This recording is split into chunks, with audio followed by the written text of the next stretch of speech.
All right. Welcome, everyone, to this week's episode of KUDEN Radio.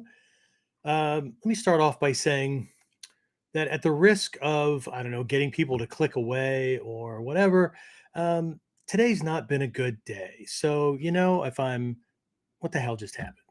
If I'm acting a certain way, if I'm sounding a certain way, my back hurts, my neck hurts, my ass hurts. Oh, I'm sorry. I thought I'd lead off with the victim thing and see if I can still garner credibility and I don't know a positive perspective that people might have on me. Anyway, let's talk about that and more when we come back. That'd be cool. So, the big question is this: how are self-defense and success-minded people like us, concerned citizens worried about protecting ourselves, our loved ones, and the things we care about from the monsters we know exist in the world?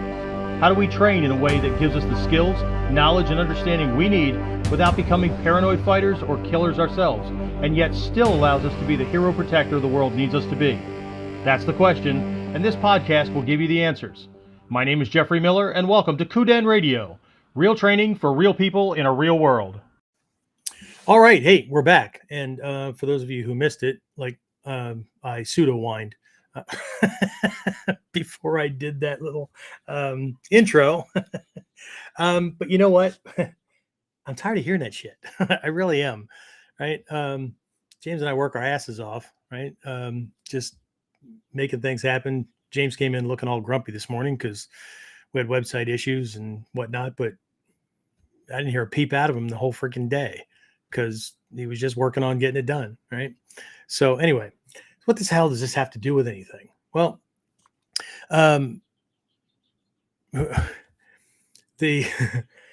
how do I start this? I had it in my head. Anyway, so one of the things that I keep encountering, right? And you know what?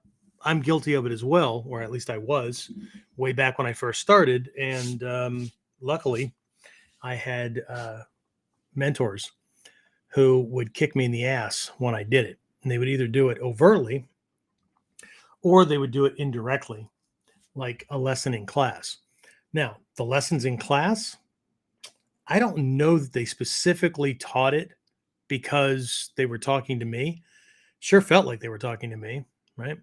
But now that I've been a teacher for how many decades, they probably weren't talking to me specifically, but man, did I hear myself in the lesson.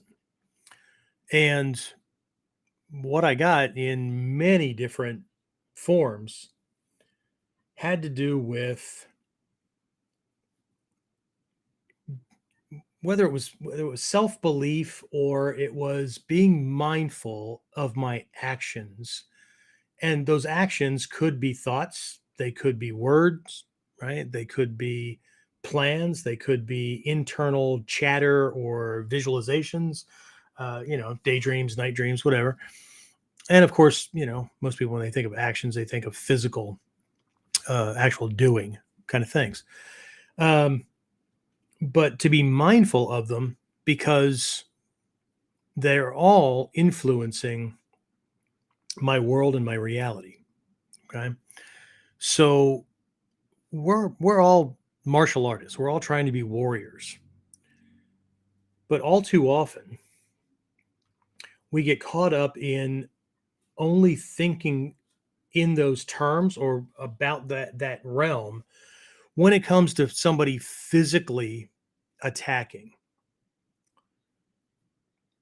And I don't know, while some people, and I mean like a small percentage, are willing to go into the realms of personal responsibility that somehow, in some way, directly or indirectly, habitually or not, they have they have allowed themselves to send signals that just attract certain types of attackers, right? Like I said, it's a small percentage, okay? Because ego doesn't like to look in the mirror, right? But the same thing goes when it comes to success, right? And one of the coolest things that I think I ever discovered was how the kata, the models, the training wasn't just about ducking punches and kicks and sword cuts and those kind of things. And it wasn't just about me moving to certain positions and presenting certain targets, removing others, holding myself a certain way or whatever, using the Henso Jutsu disguise and impersonation, or just the overt skills to influence my assailant's decision making, but how they were also models for doing that same thing in the world. And all of my really close students that have been around for a long time, James might be one of them. He might have been around for another, couple of weeks, right, James? Anyway, so you can't see him. I'm looking at him. He's got himself hidden like the ninja that he is. Anyway, I'm a huge fan of living intentionally rather than accidentally. And that means that there's a constant process of self-checking, a constant process of reviewing results, those kind of things, right? As opposed to just making the assumption that because I believe it to be so, then it is, right? And therefore, if things aren't going well, if they aren't going right, then it's somebody else's fault, or the world is conspiring against me, or all kinds of victimhood kind of beliefs, right? So anyway, we, for those of you who have been following along, we are in the process of releasing, upgrading, revamping, whatever, our online long distance Ninjutsu training program, right? Not just to black belt, but into the black belt levels. And this will also allow me to, add new levels, because I've got students that are either approaching those levels or students that could use the resources. So, leading up to, I think it was leading up to, right, James? Leading up to the actual start date that we decided, right, that we were going to roll things out, where we were opening the doors for enrollment on module 1, right? And all my modules have cool martial names and warrior names to them, right? Because ego needs to be stroked before it'll take action, or threatened before it'll take action. But module 1, right, the foundations of ninja self-defense mastery, right? We're making these things standalone programs, so whoever looks into it sees, oh, I could use that, right? So they could do it a la carte, or they could do the whole thing. It doesn't matter. But what I was doing was using teasers, right? I'd post something, I'd send out emails, I'd post on the Facebook pages. I can't remember if this was on Facebook or James, I don't know if you remember or not, but either way.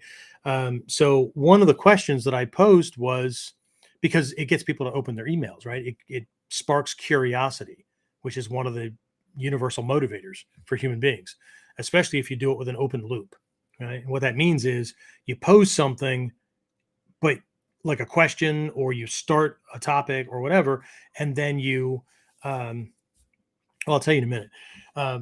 So that's an open loop, right? I only gave you a couple of seconds, okay? But what happens is ego leans in because it doesn't like unresolved things. So one of the psychological influencers, right, is to leave open loops. And I'll do this in class. We'll be discussing something, technique or a certain topic or whatever, and then I'll do a little story that's related to it, and then I'll pop over and do something else that we'll be working on next, or that somebody will be working on in the next module or whatever, and then I'll come back to the original topic, right? Every time that I suspend something to do something else, and then I'm going to come back, right? That thing holds people's attention longer, because ego doesn't like unresolved situations, unresolved problems. That's why most people do not like open-ended movies, like cliffhangers, right? Where when it ends, it could go one way or the other, right? People hate those, by and large, most people hate those because it doesn't give an ending to the story. Okay? Now, it could open the door for a sequel later or whatever, but sometimes there's plenty of movies, right, where it just ends that way. Okay? But the reason people don't like it is because they weren't given an answer. Like, what happened, right? Did the hero die? Did he not die? Did this happen? Did that? Okay. But either way, right? There's this open loop kind of thing. So what I did, see, I created an open loop by talking about an email that I sent out, okay, or a message that I posted, and then I got to talking about open loops, and now I'm going to come back to the email. Okay, it's just an example of how to use it. Right. So the message that I posted was, why am I upgrading or why am I relaunching my online training program? Yeah. And, you know, it, the open rate on emails and the engagement with messages and all that was higher than usual, right? As it normally is with things like that. But somebody posted, because it's not selling, so you're going to try again. Actually, he didn't even say try again. He just posted, because it's not selling. Okay. So, good guess, but wrong, right? Because we've got plenty of people in the program, right? As a matter of fact, what I did and how I did it must have been so influential that somebody else that's kind of top of mind for a lot of people in this art um, copied the approach, as well as what, one or two other programs just in the last week or two, right, James? Okay. You want to unmute yourself there or pop on so that I don't know. We planned on laughing about this because while a lot of people take it as an affront, right? The greatest compliment somebody could ever give you is to copy you, Mm. right? So we just kind of chuckle, right? But anyway, so one, uh, they're wrong, but two, when little things like that pop up, usually I don't have time to worry about them. I don't have time to mess around, so I just go about my business. But every once in a while, and people need to remember this, right? When they're being an asshole or a jackwagon or whatever online, right? It's nothing for somebody to click on your name or click on your profile thing or your avatar or whatever, and go see what you're all about. Okay, and they're not just going to read your bio. Okay, they're going to scroll down your timeline and see what kind of things you post. Okay, so I did. I clicked over just to see, if it was the same trollish kind of person. But what hit me first was, at first glance, at least the way they think they're presenting themselves, that's not what came across. What came across was their name, which everything was the same. They were using their name, which is great. They weren't hiding behind I don't know, needle dick the bud fucker, uh, you know, online screen name or whatever, saying hi behind their goddamn um, supposed anonymity. But anyway, because nothing screams bravery like, I'm going to talk smack with a fake name and hide behind a VPN and all kind of shit so you can't track me down. Anyway, um, so get over there, and not only like it's them, right? But what really struck me, because I do corporate workplace consulting and things like that. So what struck me was they're a financial planner, and they had this whole thing set up describing what they do and how they can help and all that. Um, but the first thing that my mind went to was, is this the image that you want people to bump into before they find out that you're a financial planner? Or is it the thing that you want your professional clients? If you're a financial planner, somebody's at least middle class, if not upper middle class, and looking to leverage their money, right? Make investments for retirement. Like, they're trusting you with their financial well being. and their trust, and then and that comes what that comes with, whether anybody believes that this is fair or not. It comes with certain perceptions about the person that I'm trusting with my money. I'm trusting with my investments. I'm trusting with my life after I'm too fucking old to work to remake the money. Right. So here's this professional front, but there's the actions and activity of somebody who could be unemployed or an asshole teenager or whatever, just not giving any thought to the concept of right speech. Right. Um,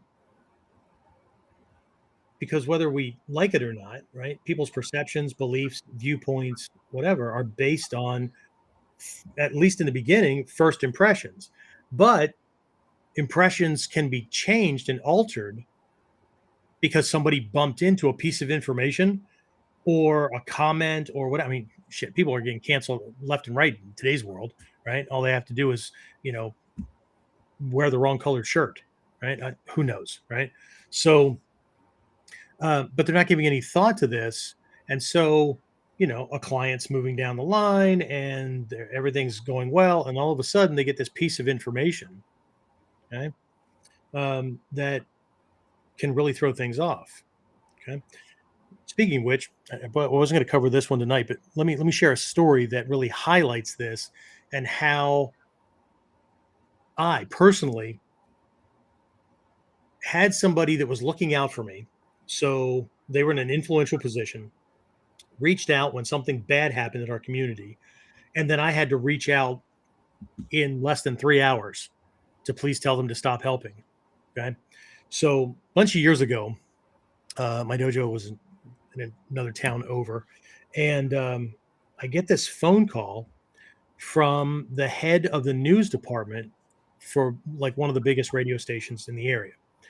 And I was like his point of contact when he was doing a story and wanted an opinion or wanted to do an interview about a crime thing or you know, safety, self defense, whatever. So we knew each other well, and I had been on a couple of his specialty shows. He had this thing called Roundtable, and anyway, he calls me and he says, you know, I got to let you know about something, and I want your permission to handle something. So here's what's happening, right?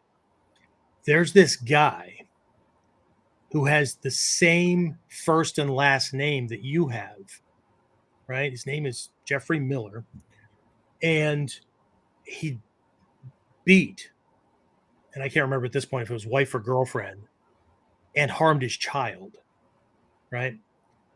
Now, your middle initial is M, his middle initial, I don't know what it was, F or S or I don't know, something like that, right? And he said, do I have your permission to mention you on the air? Because what we'd like to add to the news story is this is not the Jeffrey Miller that runs Warrior Concepts. I'm like, holy shit, yes, please do. Right. Well, next thing I know, I had students coming into class or whatever, where they didn't believe what they were hearing, but their family members were contacting them or friends were contacting them. Did you hear what happened? Did you hear what your teacher did? And they had heard the news story, right? And they're like, no, it's not him. It's somebody. No, it's absolutely him. They said Jeffrey Miller, Warrior Concepts, blah, blah. Well, what people were missing, because they only vaguely listened, they missed the word not. They missed just little pieces of information, right? So these things were coming back, and their attempt to help, because people don't fucking listen, right? They're not mindfully aware. They believe that they are, but they're not, right? It was actually causing the opposite problem. So I called them and I said, you got to stop, right? I'm getting all these reports back that people, you know, my students are being called, my family's being called or whatever by other people, other friends. I even had one family member call me like, you should be ashamed of yourself. You need to go to jail. you got to stop, man, because everybody believes that it's me. And they're like, no, no, no. And they read the news story. I said, I believe you. I believe what you're putting out, because I've had students that have heard the thing, right? But you don't understand the way people only half listen. Okay. So they were trying to run interference on my behalf. I ended up having to run interference between me and them because their intention wasn't working out so well. Okay. So, but here's the thing, right? Here's this perception, right? We we promote Warrior Concepts as the premier self-protection and personal development academy in the central Susquehanna Valley, right? East Central Pennsylvania region. Okay. And I know how bold that sounds, but I mean, think about it. Most martial arts schools teach one style. We have 9 schools just at Hudson since I had ship of, not counting all the other stuff and not counting my life experience, background as a federal cop, all that kind of stuff, right? So if people are looking for self-protection, I'm willing to bet my baby's college fund that they're not getting the same quantity, quality, degree, depth, or anything from anybody else. And that may sound cocky, but it's not. Right? I'm more than willing to compare resumes with anybody, anytime. Right? And I know who the people are. I know a lot of the people, or I know of them within the Bujinkan, who either because of law enforcement, security, military, or whatever, have similar resumes. Right? We didn't all do the same thing in the same places, but you know, we, we're all in that realm, right? So this is not a marketing ploy with some kind of thing that will push people's buttons, right? So why is it put out there? Well, it's put out there because certain people are looking for the best that they can find, and they know that that comes with a price: time, effort, resources, whatever. Okay. I'm not marketing to the Walmart brand or to the people looking for the cheapest rate or free, but believing that they're going to get, a full on class schedule and, whatever. Okay. So, anyway, so what I run into was this.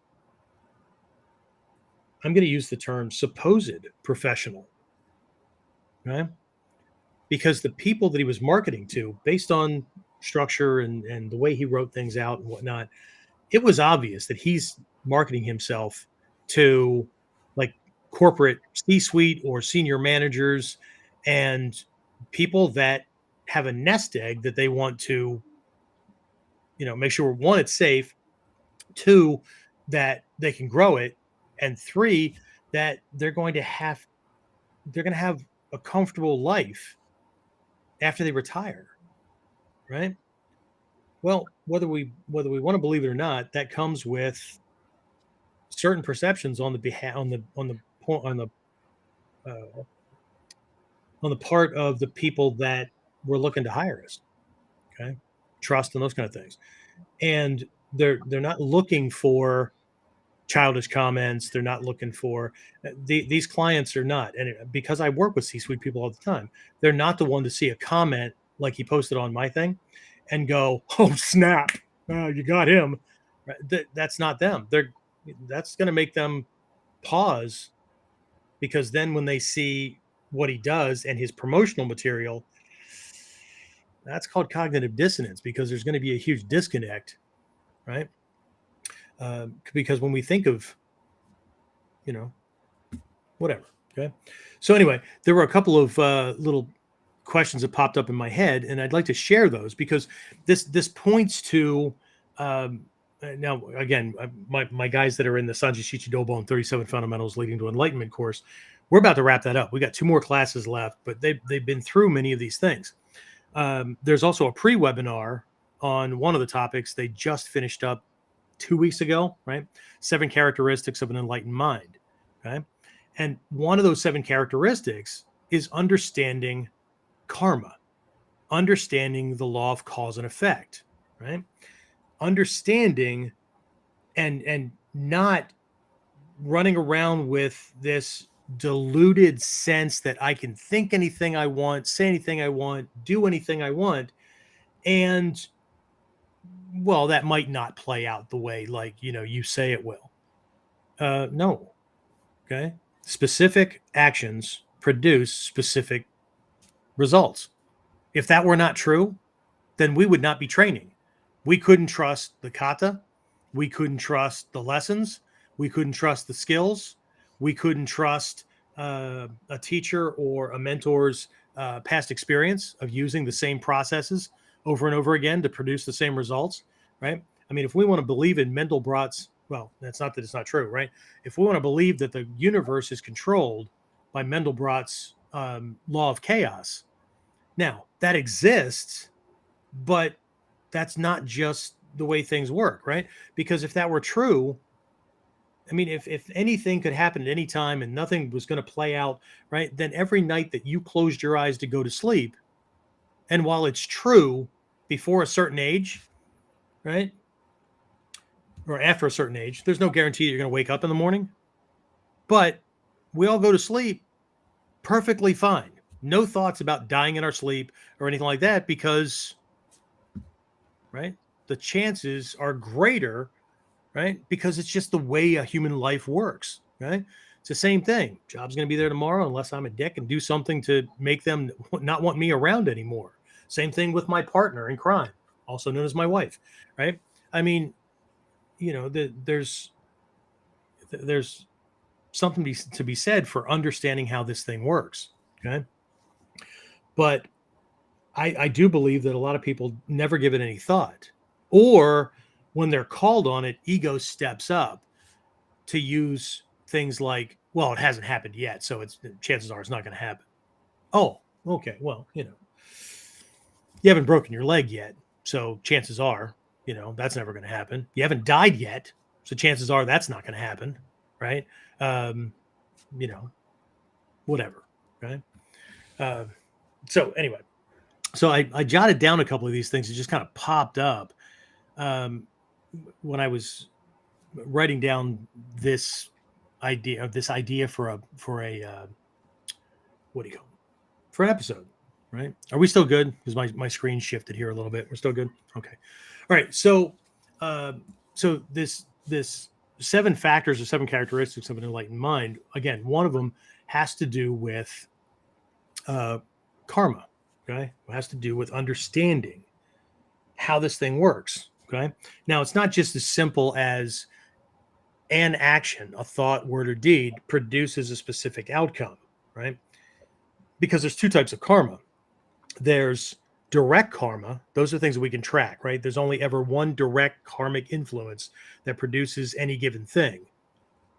But there are an innumerable, that means a shit ton for those who don't know what the word innumerable means, right? Number of secondary or indirect karma, because everybody's thinking, speaking, acting, whatever. All this shit's bumping around in the world and stuff, right? So, but what that does is it can slow the fruition of an action down, or it can speed it up, okay? And it can cause it to manifest a certain way. Like this guy's action, okay, of typing this thing out, okay? Well, that's a direct cause that if somebody sees it, I mean, my wife and I do well.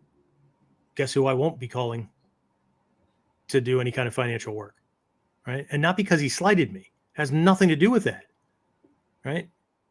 His comment spoke volumes, and his assumptive thinking spoke volumes about, if you're doing this with a comment, how much are you playing around with assuming, or how much assumption goes into you're playing around with other people's money?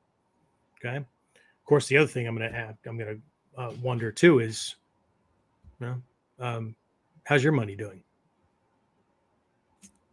Okay.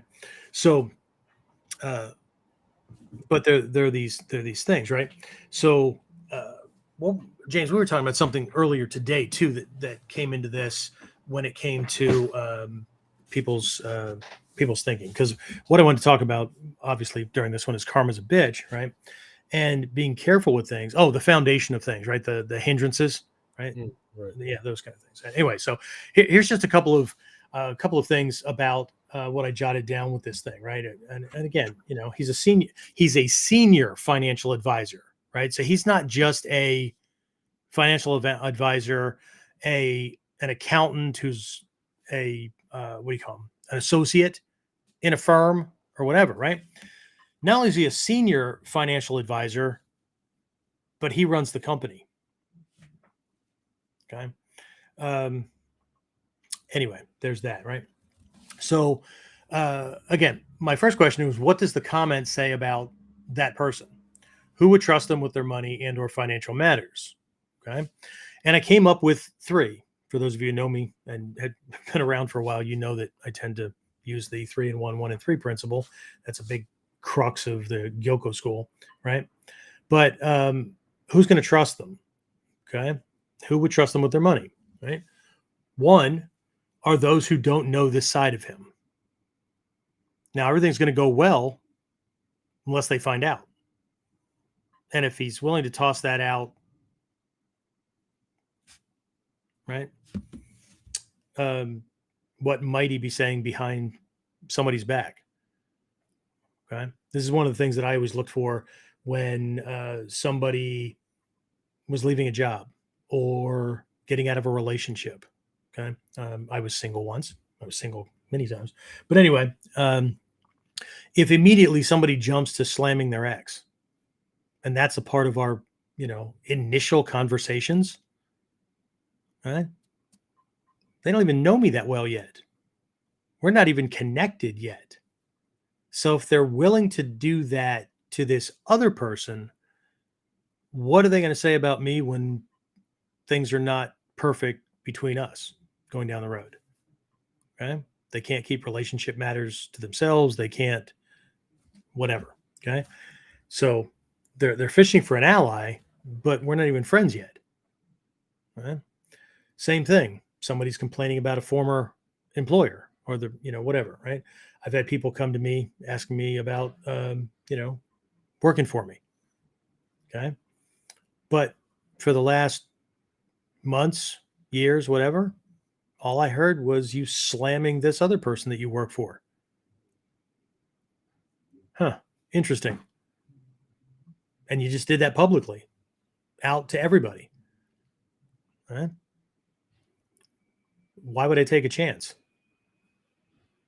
Because if I don't toe the line and do what you want, chances are you're going to do that to me too. Right.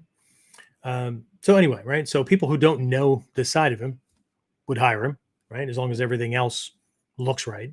Okay. Second group that would hire him are those who like him. Okay. And the third one is those who know but don't make the connection to his personality or trustworthiness or knowledge or judgment of others. Okay. So the second group, those who like him. Okay. We talk about this all the time, right? James and I are always talking about this. We talk about this in some of the other programs. And I know I've mentioned this at least, I don't know, a gazillion, no, at least once or twice in KUDEN, right? That if you show me your 5 closest friends, 1, you're the average of that group. And 2, I'll show you your future. Okay. And that's not just a me saying it, right? One of the most wealthy people in the world, Dan Pena, has said that, right? I think Alex Hormozy has said it. Whatever. There's people that Denzel Washington did a big speech about that stuff, right? What was that? And again, I'm going to paraphrase. If you find yourself in a room with 5 millionaires, you'll be the 6th. If you find yourself in a room with 5 knowledgeable, well-educated people, you'll be the 6th, right? And he goes down a whole list. Then he gets to the end. If you find yourself in a room with 5 lazy people who avoid work and are irresponsible, you'll be the 6th. Okay. Because that old saying that birds of a feather flock together. It's not true. Okay. But those who like him and are going to trust him with their money, they don't just like him. Chances are they're like him. They're the same personality. Okay. And the third group are the ones who know, but they compartmentalize everything directly or indirectly. And so to them, there's no bearing between the way somebody operates over here and the way they operate in any given realm. Okay. There's no Chinese saying that the way someone does anything is the good indicator as to the way they do everything. Right. So, my big concern for him, and again, this is, I appreciate that he got to be a negative role model for this thing that I wanted to talk on, but this is the introduction to the lesson for us. Okay.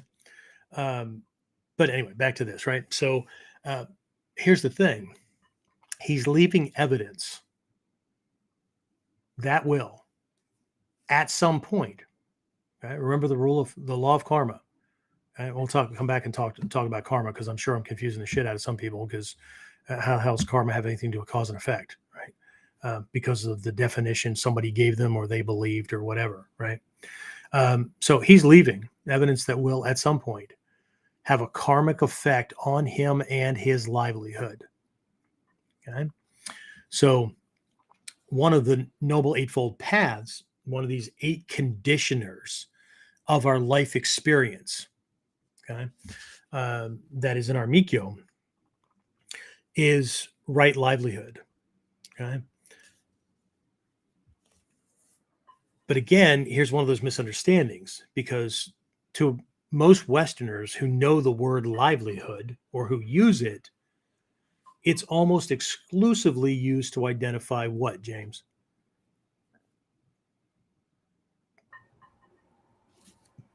Their job. Their job, their career, how they make a living, right? But that's not it. It's also their choice of where to live, how to live, the people they surround themselves with, right? The choices that they make for their life experience, who they allow into their realm of influence, all that wonderful stuff. Okay. And so, again, it's not just about how you make a living, but how you live and interact with others, how you present yourself, all those things. And I know, because I used to believe this as well, that it's not fair. People shouldn't judge a book by its cover. People should accept you for who you are and all. But, we're not wired for that. Okay. And this is not something that social conditioning is going to fix, because the human brain is wired with lots of defense mechanisms. Okay. And those defense mechanisms keep us on the alert for things that are different, out of the ordinary, right? Dangerous, all those things. Okay. What social conditioning does is it changes and brings other things into the mix for what the amygdala, right? It's actually our early warning trigger, right? That's always on, looking for danger. What it does is it brings other things into the mix that is identified as a threat or could be a threat. Because way back in the day, the threat was anything that would kill you or eat you. Saber-toothed tiger, another Klansman with a spear or a rock or whatever, right? What do we have now? Okay. Well, if I make a decision or somebody else screws me over or whatever, and I lose money, I could be homeless because I've got bills. I've got a family to protect, right? Way back in the day, right? I needed to protect the family from something that would eat them or kill them. And I needed to be able to kill something so I could feed them. Now, most people don't do that. Most people have a job, or they go into business, or they do something, right? Who knows? Fill out a form, right? To get money to be able to take care of those things. And anything that threatens to disconnect that flow is a threat, right? If someone, and again, we have our 5 needs and 5 weaknesses. That's a part of the ninja's psychological warfare area, right? We all have them, right? If something threatens or triggers one of those fears, that's problematic. If something threatens to cut us off from, remove, or prevent us from getting one of our needs, that triggers defensive action. Okay. So unless we're all going to get a whole bunch of freaking, not just frontal lobotomies, but they're going to go in close to the brainstem and destroy the amygdala, right? Which, when it triggers, it sends signals to the hypothalamus, whatnot, right? That sends muscles and all kinds of things into action. Unless that's the thing, no amount of social engineering is going to change that threat detection ever. And anybody that is succumbing to that kind of influence, right? They're being all accepting, they're being all of these kind of things, right?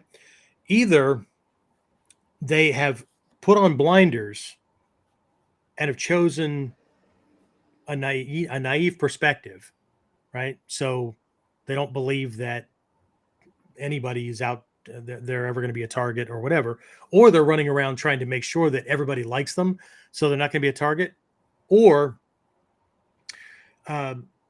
they are faking it because they don't want the powers that be or the mob or whatever to target them. So we're going to toe the line. Okay. Well, so much for warriorship. Okay. Now, I get compassion. I do. Okay. It includes empathy, sympathy, those kind of things, right? But compassion, and this is straight from enlightened teachers that I've worked with in more than one place, compassion has nothing to do with being nice. Compassion is recognizing that someone needs help, someone needs assistance, and then there's the willingness to help them, to give them what they need to either fix the problem or move to the next level.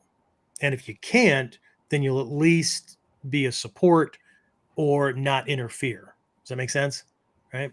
So, but it has nothing to do with being nice. Right? Anyway, so there's not a lesson on karma, right? But here's the thing. Let off with this guy, but as the title of the episode is, karma's a bitch. Okay? Because karma, like compassion, is pure. It's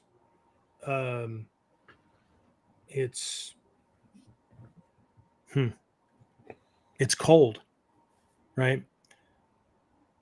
It plays itself out. If we line up a whole bunch of dominoes and hit one and they're positioned right, each one is going to knock the other one over. I mean, unless we get in there and intercede,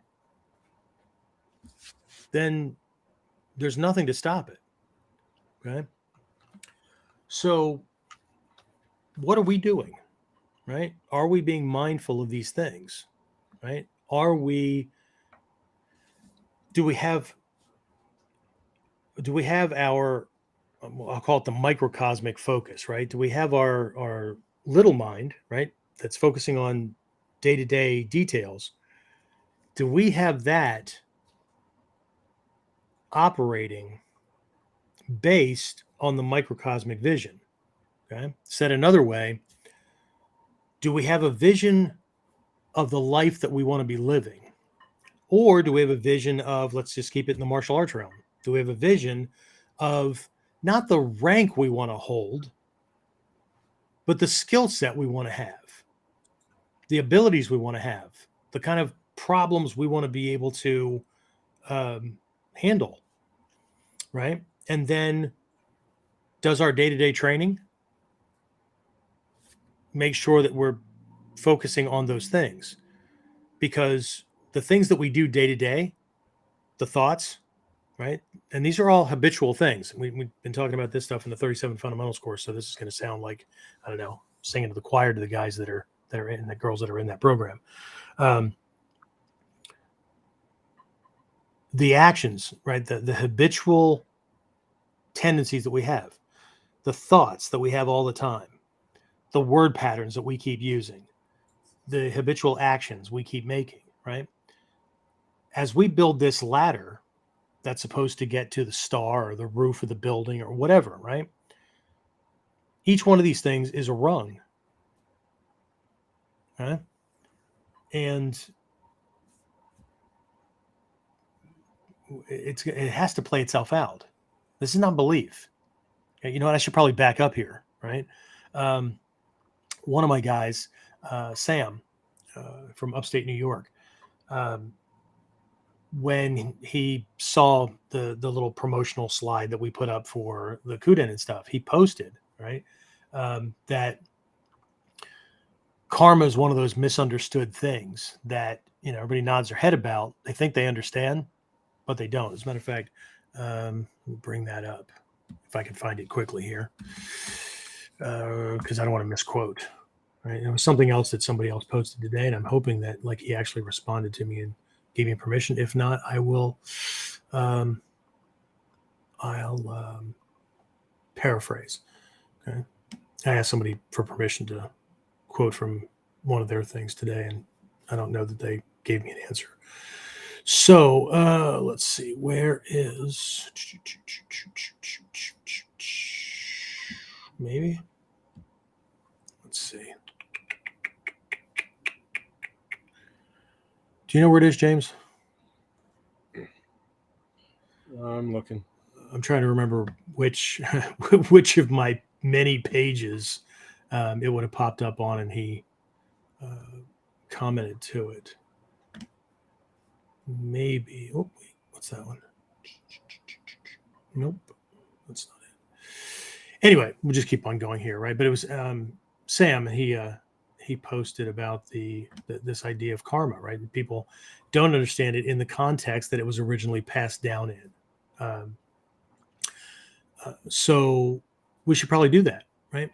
So the word karma in Sanskrit, karma, right? In Pali, it's kama. So if you ever see it written that way, no, they didn't misspell it. Okay. So kama, Kamma, is from the original Pali language, and karma, right, is the Sanskrit variant. But way too often, these words are translated just badly, right? It's kind of like the because my reply to him was, this is like the Om Yodo or the yin yang symbol, right? And how people butcher the shit out of that, or the Om symbol and whatnot, right? And they just come up with all kinds of crap, right? It's a good luck symbol, it's a power talisman, it's a whatever, right? I just had a conversation with somebody. Was it a week or two ago? We had an intern working for us. Actually, one of the universities had this program, and they paid for an intern for a bunch of weeks for us, right? And was it her last meeting with us? Yeah, it was the last meeting, right? It was last week. Mm-hmm. Yeah. And so we had this weekly planning meeting and whatnot, and I gifted her with a pack of incense that came from one of the temples in Japan. And I slid it across, and she said thank you, but I could feel her starting to tense up. And I said, now, before you freak out, that swastika that's on there does not mean what you've been taught that it means. Okay. Unfortunately, since the late 1920s, that symbol will be forever bastardized in the Western world because people associate it with what? Nazis and Nazi Germany and that kind of mentality and whatever, right? And I said, but that is an ancient Buddhist / Mikyo symbol that means the same thing as the yin yang symbol. Okay. What the Nazis did was turn it on its axis and flip it backwards. Okay. But it still kept one of the similar meanings, which was like infinite, like something that would last forever. Okay. But it's energy in motion. Okay. So if you can envision one of these things, I know some people can't even do that without getting triggered. Right. And I know what my response was the first time I saw it, because I was stationed with the Army in South Korea. And for weeks, I was in this club that we were all relaxing in and whatnot after duty. And remember, I was a military policeman, so and I was trained counterterrorism, all that kind of stuff, right? So this Korean guy's coming around with a briefcase. He's opening this thing up. He's like, I want to buy some jewelry. Right? No, no, no, no, thank you. Right? And that's where I got my lesson from. He said, "This does not mean what you think it means. This is an old Buddhist symbol. Okay, it means the same thing that the yin yang does. Okay, it's a static image of energy in motion, just like the yin yang. Okay, so how do you draw motion? How do you, right? So in the case of the yin yang, what you have is this bulbous kind of curved teardrop where things are rotating. Like if you put that image on the hub of a tire or a bicycle wheel or something like that, right? You'd get varying shades of gray depending on the speed that it was turning, right? The Korean version of that actually has 3 parts to it, okay? But it means exactly the same thing. The swastika is the same thing, and it's actually on the mandala, right? So, but if you can imagine 2 sticks that are fastened at the center to make a plus sign or an X, and then you have a streamer hanging off of the tip of each one of these, and then you rotate that stick or that plus sign, right? What do you get? Well, the streamers are going to straighten out at a 90-degree angle from the tip of each stick. Okay. So again, right? If we're easily triggered, then we're probably not all that smart about the thing. Okay. And we're not, anyway, I'm not gonna dive into that because that's just gonna irritate the shit out of people, because ego likes to believe that it already knows everything, and then even in the face of contradictory facts, right? Truth, it will still friggin' hold on to the other thing because it'll default to its preferred belief system rather than, right? And Mikyo is all about bringing your belief system and your view and your perspective on the way the world works and the way you are and the way the connections are and all that as close to ultimate truth as possible, the way things actually work. The closer you get, the less abrasive life is, the less swimming upstream you're going to be doing, all that kind of stuff, right? Just like in a combat situation, the more we can tune ourselves into the attacker and not just be doing our shit while he's doing his shit, the more we can let him lead the dance, the easier it is to handle him, because he's showing us how to kick his ass. He can't come at us without exposing things. But if we're always concerned about our style, our, what will people think if I use something that's not an official skill or technique, or at this rank, I have to, well, nobody's going to think much except we miss him because we got our asses handed to us. Okay. Anyway, so, but I gave her this thing and gave her a little lesson, and she relaxed. Right. But I'm betting that if she uses it, if she didn't throw it away, she will probably not show that to anybody else because of the fear of not being accepted, even if she has the facts or the truth about what's going on. Okay. So anyway,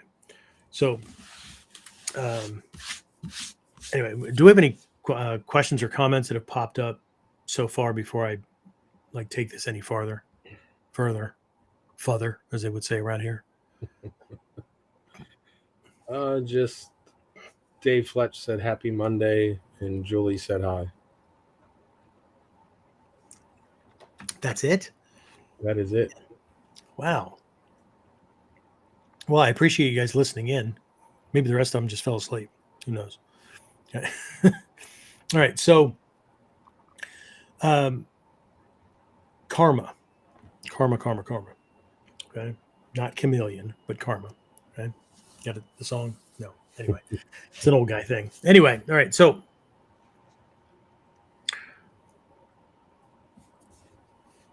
karma playing itself out. Well, see, most people associate karma also with negativity, right? So let me get back to the definitions. Sorry, I almost forgot that I left an open loop. Karma, the word karma or kama, simply means action, but it implies cause and effect.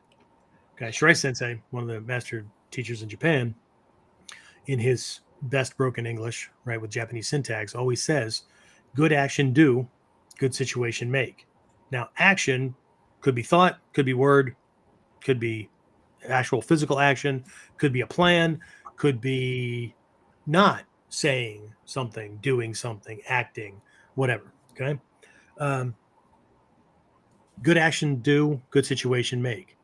Bad action do, bad situation make. Okay. So, but it just means action, right? And it implies cause and effect. Okay. Karma is itself neither good nor bad. Again, another contradiction for a lot of Westerners, because karma is almost always used in the context of, right, bad karma, man, bad karma. Okay. But anytime that we do something and it produces a positive result, it's still a reflection of karma. Now, if it'll help, we use this in Mikyo a lot, right? Positive karma playing itself out is usually called merit. Okay. We're building up merit. Okay. Negative karma, right? But that's still a line for the unenlightened mind, because it needs opposites. It needs polar kind of things, right? It's either this or it's this. Right? It has a hard time with the gray area in between. Okay.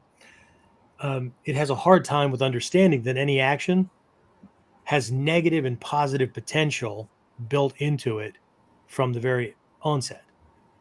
Okay. And nothing is either positive or negative, good or bad or whatever. It's equal. It has equal potential to be either, depending upon the secondary influences. Okay.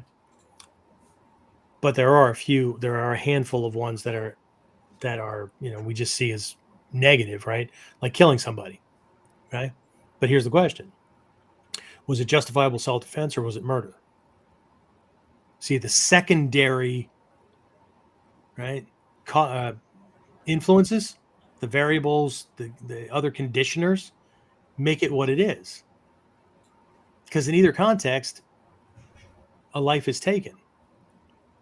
But what caused that action, right? And then perspectives and all these kind of other kind of things, right? And we have to deal with this, right? I mean, we're all martial artists. That means for fun or for education or whatever, we hit, kick, lock up, cause pain to, and whatnot, other human beings. It's bad karma, man. You're causing harm. But are we causing harm? Right? Every time I think about this thing, I think about something Ishizuka Sensei said to me one time right after my accident when my back was all screwed up. He said, "Oh, it's a perfect lesson. I'm going to do this thing. It's going to hurt, but I'm not going to hurt you. Do you understand the difference?" Yes, Sensei. Okay. And here's the thing. A lot of people don't get that. Right? There's this thing within our art, right, that's become fashionable, and only a handful of people know why. It's called soft training. Okay. Soft training was supposed to be, right, we're going to train at a controllable speed and a controllable intensity. And that could even be slow, but you don't have to go fast. You don't have to go hard, because a properly applied or executed technique hurts all by itself. If you're, you were in class tonight, James. How many times did I say or repeat to the students? If you're working, right? If it feels like you're working, then you are. And if you're working, the technique's not right. Okay. It should feel like if it was effortless. Okay. But that doesn't mean it won't hurt. Not you, you're uke. Okay. Pain will be caused because these techniques are designed to break a human body. But what we're doing is we're training slowly and we're training in a controlled way so that we can take it to a certain point. You both understand the lesson, but you understand, holy shit, if I were to take this a little farther or I were to go faster, your freaking shoulder would have blown apart or whatever the thing would have been. Right. But the lesson was based on people screwing around and they were getting hurt or they were hurting their training partners or whatever because they didn't understand the friggin' lessons. Okay. And so because their techniques were shit, what they were doing was the infantile response, which is to go faster or harder. And what do I say in class? Okay. Doing a technique faster or harder doesn't, or doing a wrong technique, a technique that you are not doing properly, right? Doing it harder, faster doesn't make it right. It makes it wrong, harder and faster. Okay. So nothing like racing to failure, right? So, but the idea of no pain being associated with soft training, I don't know where the hell that came in. I wasn't there for that note. I wasn't there for that kind of thing, right? And even my discussions with Izuku Sensei, Hatsumi Sensei, whatnot about this misunderstanding, and they just smile, shake their head, shrug, because they can't do anything about people's belief systems. They teach the lessons, but people aren't listening. All right. So this goes back to that meme that I shared a while back, and I should have copied some of this stuff and left it there so I could read directly from it, right? But the meme that was when a stupid person hears something a clever or intelligent person says, they will always mistranslate it, right? Because they have to translate it based on or in a way that they'll understand. Now, I added something to that just today, right? In a comment down below it because I shared it, right? So I had a big thing at top, right? But what I shared was, or in a way that they want to hear. Okay. So, but again, here's this thing, right? But karma, right? A properly executed technique. Karma plays itself out. It will cause pain because the techniques are designed to break or disassemble a human body. As I ask students every once in a while, which part of martial do you not understand? Right? Martial, having to do with warfare, combat. Okay? These techniques are designed to beat, break, or render a human body inoperable. Okay? So we do the best we can to insert safety mechanisms, but if the safety mechanisms that we're inserting make the pain go away or make discomfort go away or whatever, then I don't care what you're doing. Technique's not right because the techniques hurt. Now, that's a far cry from hurting or trying to damage your partner. Okay. I applied an arm bar to somebody morning class, or was it morning class? I think last week. Okay? Maybe it was an evening class. Anyway, and at the moment I did this one little piece, he had added some resistance and I felt his elbow slip and I immediately disengaged. Right. And, we fixed it for him and things like that. But I didn't intend to hurt him. Right. But as soon as it occurred, right. Quick apology. Right. Sorry. You okay? Right. Let me make a little adjustment right here, put things back where they're supposed to be, whatever. But there was no exertion or intent to cause harm. But the technique itself, how many pounds per square inch does it take to blow an adult elbow or an adult knee or the shoulder or whatever? Not much. Okay. 65 pounds per square inch for an adult male. Okay. For the knee, 15, I think, for the elbow. Am I close there, James? 15 for the elbow, something like that, right? 18 to 22, depending on the size of the shoulder, right?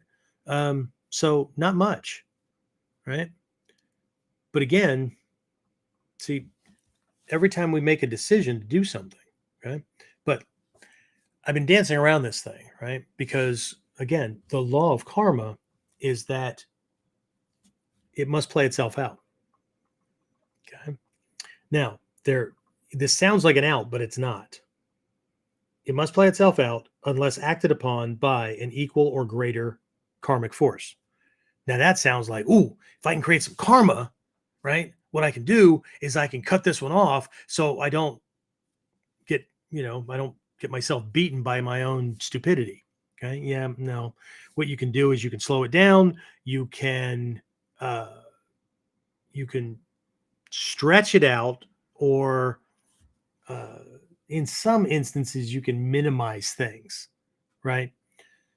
But you still have to pay the piper. Okay.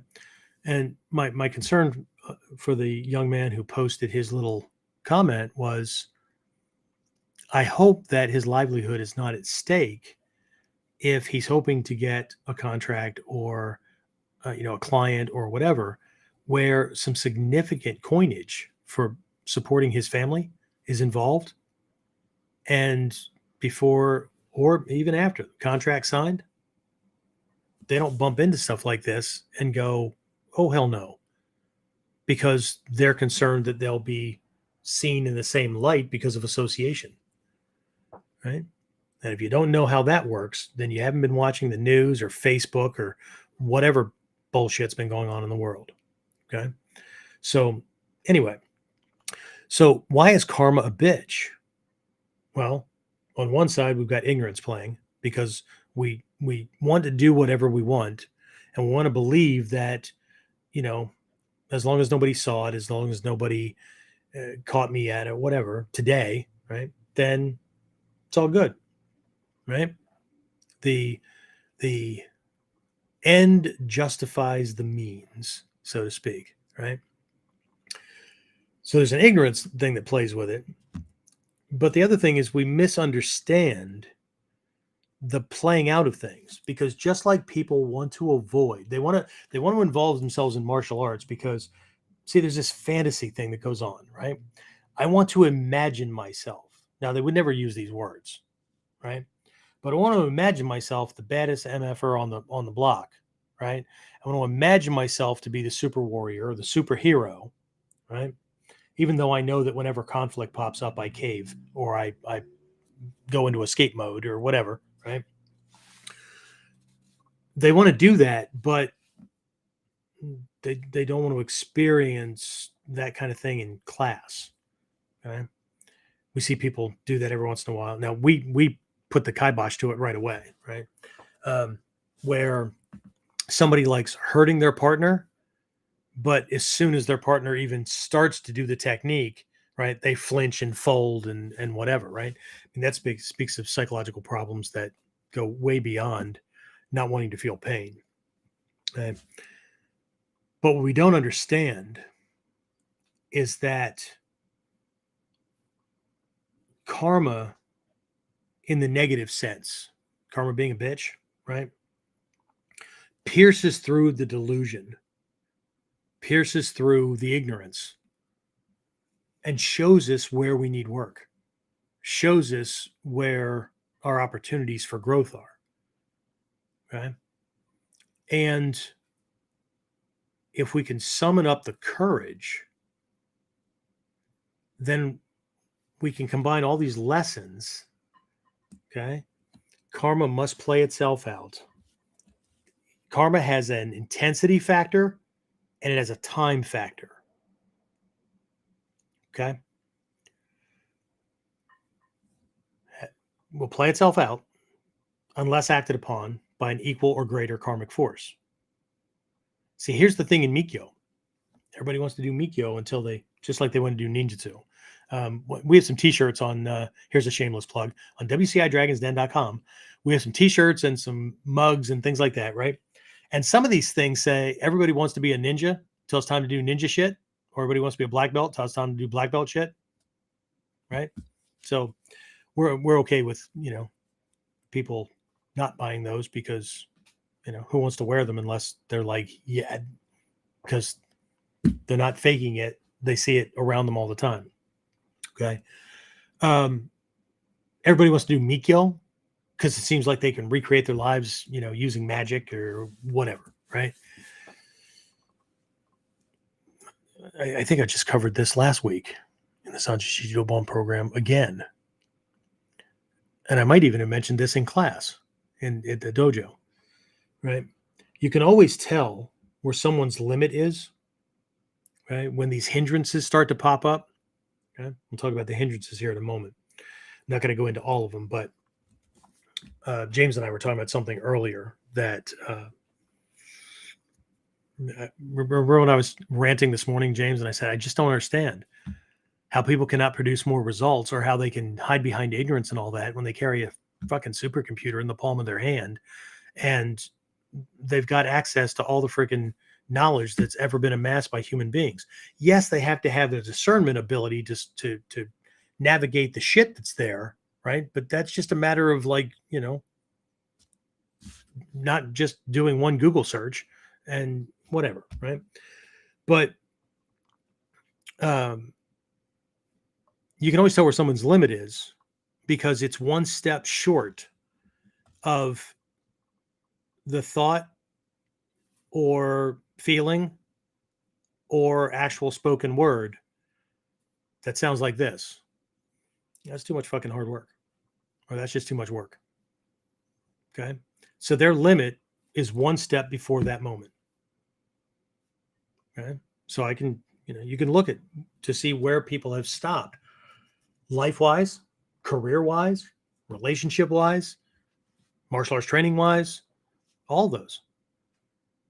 Because it's one step short of their litmus test for it's going to be too much work.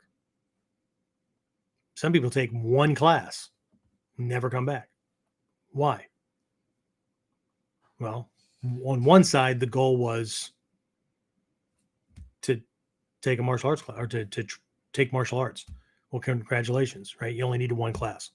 Okay. But two, they had the fantasy based on movies. They had the fantasy based on video games, that whatever it is, right? And then they got into that one class and realized, oof, this is going to be hard.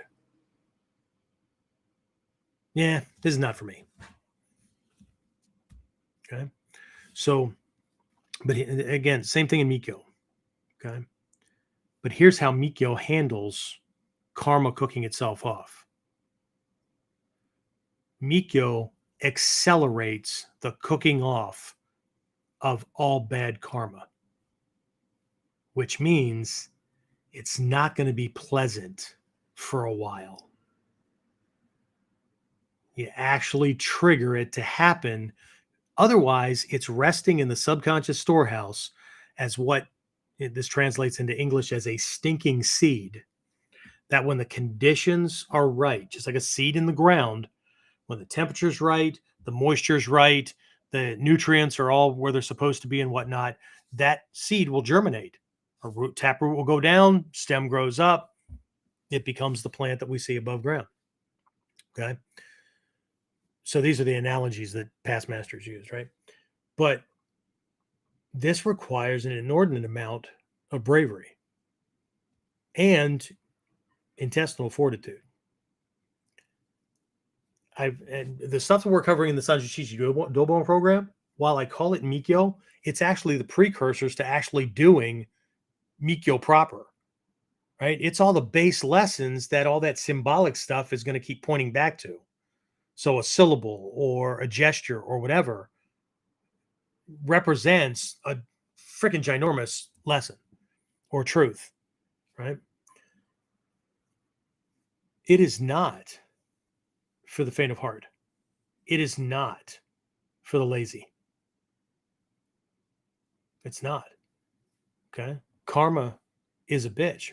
But what we're going to do is we're going to bring the bitch out of her cave and we're going to let her do a job.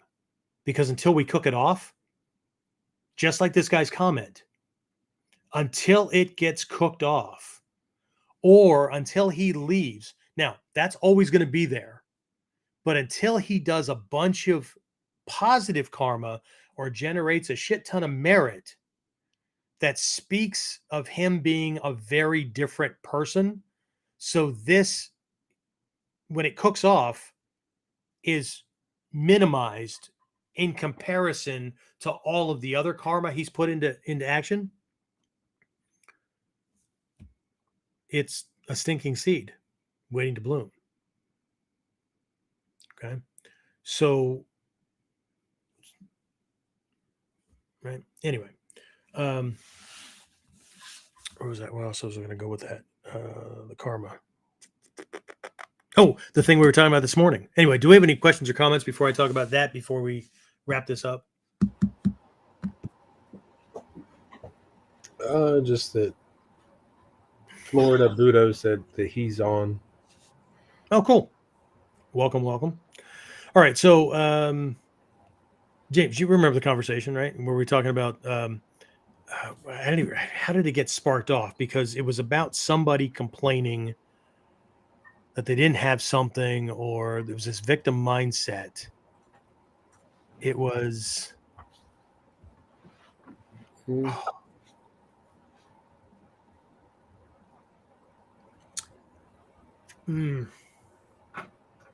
God, we're surrounded by these freaking messages all the time.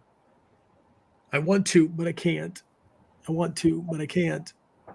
I can't because I wasn't born with a silver spoon in my mouth, or you don't understand. I didn't have all the benefits that you had or they had, or what. Oh, I know what we're talking about. We're talking about Jeff Bezos and all these people that, you know, people resent these days because they don't need that much stinking money and you know, whatever. Okay. Like they fell out of the freaking sky as this person. But we have photographs of, like, what did Amazon look like in the very beginning? I can't remember. Was it in his garage or was it the basement? Which one was it? He was in a garage. Yeah, he had this shitty desk, his old freaking computer, right? And the first logo, the first sign for Amazon is one that he freaking drew freehand and put Amazon.com and like taped it to the front of his desk. That was the sign to the company, right? And what we were talking about was not just like all the hard work and how they had to like go figure things out, and like he had to learn to code, he had to learn like how to make a website and how to do all this stuff, right? Oh, speaking of which, sorry, this is not an intended open loop. Did you notice the new logo for Twitter? It's now on X. Did you see that? I heard about it. I haven't seen it. I heard Okay. it. Well, I think it's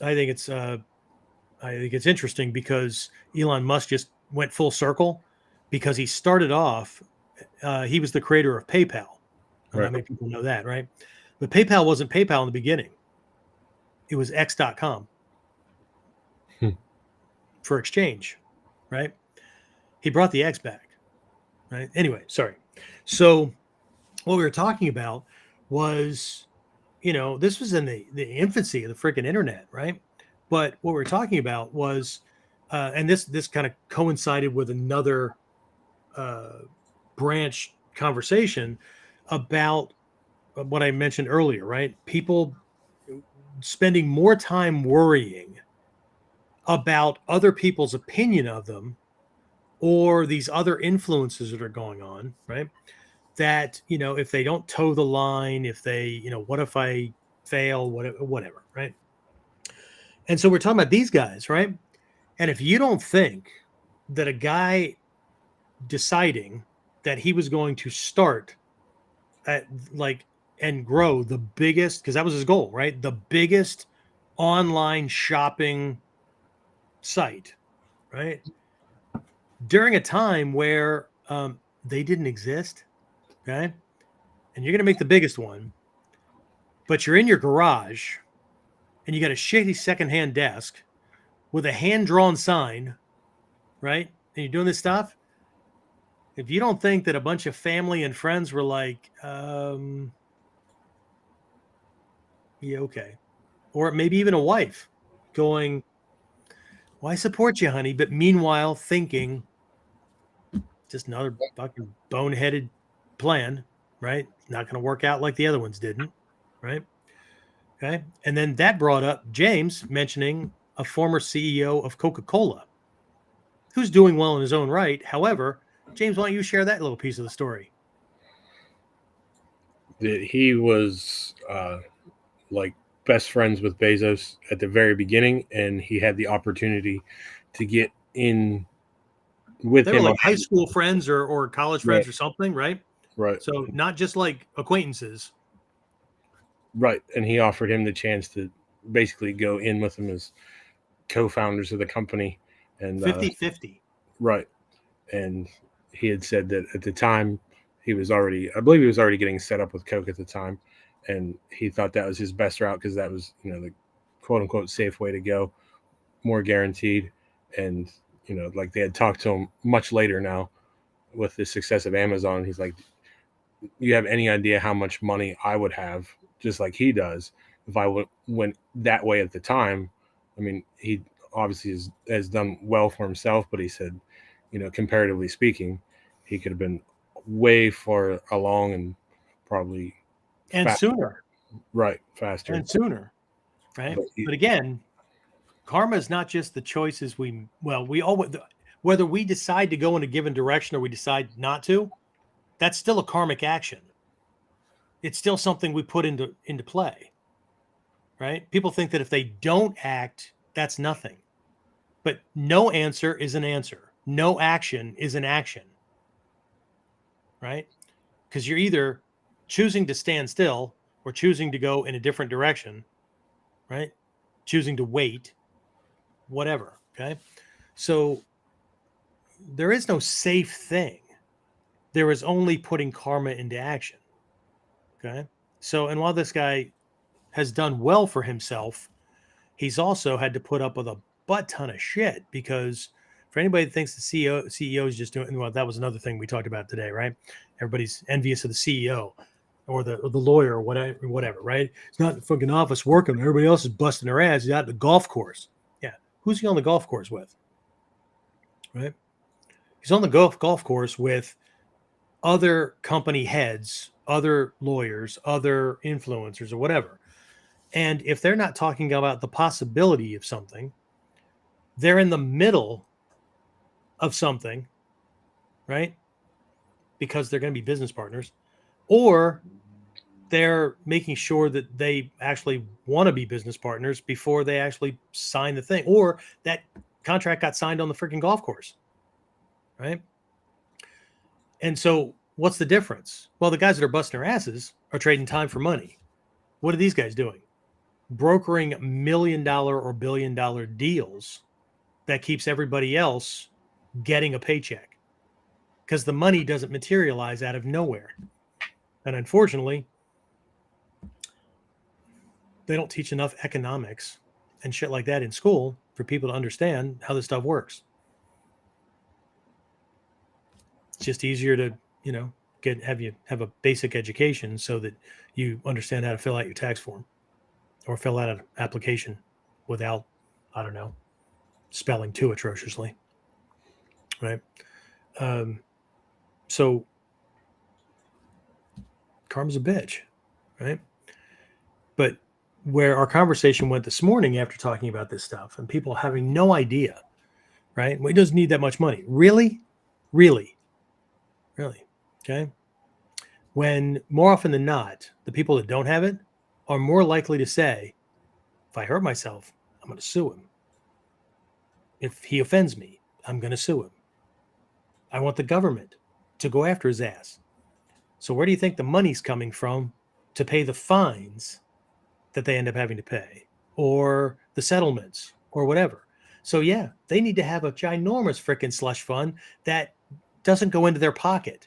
It's sitting off to the side to pay lawyers, to pay for settlements, to pay for successful or whether they win or lose, they're still losing.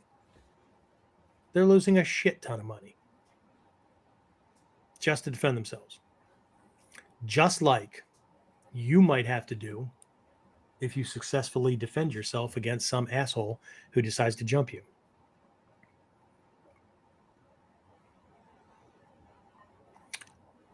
If we're not preparing for that part, that's why we have the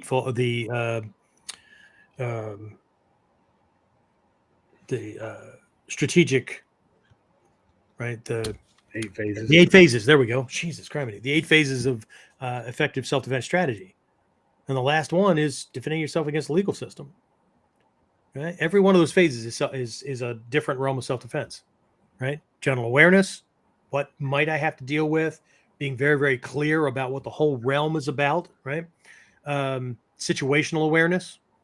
Paying attention and knowing what to pay attention to. Because being hypervigilant or being paranoid, you might see something, but chances are you're going to be so distracted at trying to look at everything that you're going to miss the thing that's coming at you. Right. So what am I supposed to be looking for? Right. The first lesson or the first skill set in situational awareness is understanding how to establish a baseline in the environment that you're in so that your amygdala can work properly to identify something that's different and stands out.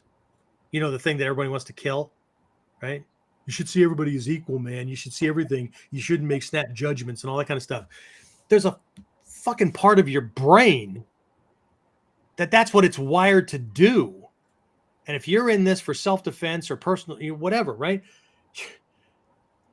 You better have a whole bunch of shit out of the way so that thing can function, or in your naivety or in your willingness to let everyone be themselves to the point where you can't see a threat for a freaking rainbow fart, then I don't know what the hell you're doing. Okay. And this is physiology and neurology and things that are key pieces. Do you have to know them? No, but you should have an idea that that's important. Just like the legal system kicking in at the moment you have to act or don't. Either way, it's going to kick in. Whether you're victim, perpetrator, or defender, right? And after that, the choice you make in that moment, karma's a bitch. Because karmic things will play themselves out. Your need to defend yourself and your choice to do so, to what degree or not, is the direct karmic piece. Everybody can see that. That's the obvious. That's the duh moment. Okay? But laws, agenda of the DA, the way you communicate your description of how the situation played out, your karmic or your karma that you've built up leading up to that point. They get a bunch of people to say that you're an asshole, or you get a track record of, having your anger lead or threatening people, whether you ever carried it out or not, whatever, all that stuff. Karma's a bitch. Or carrying yourself very, very differently, right? And whether you did it intentionally or accidentally. I move into a town, meet people, whatever. I meet the cops. Okay. I go to martial arts school. Most people tend to believe that we would rather kick somebody in the eye than say good morning to them.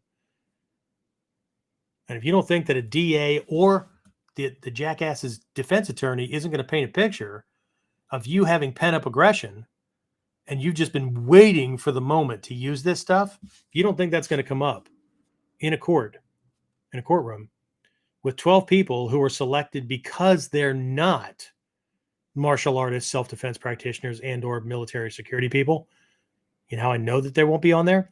Because I've been called up for jury duty 3 4 times in my life. And I've gotten thank you, but no thank you as soon as they saw my occupation. And I've called up. I'm like, no, no, no, I've got time. I can set time aside. Well, see, we're worried that, that would make you biased to who? To the defense or to the DA? I mean, why would you not want people that know whether something was, a justified defensive action or the person was, what? Okay? Every single time it's been because of my occupation. Security consultant, private investigator, self-defense expert, whatever. Okay. Interesting, don't you think? Okay. So how well are we going to be able to weather that? Okay. How much control are we taking of things? Okay. How much training are we actually doing?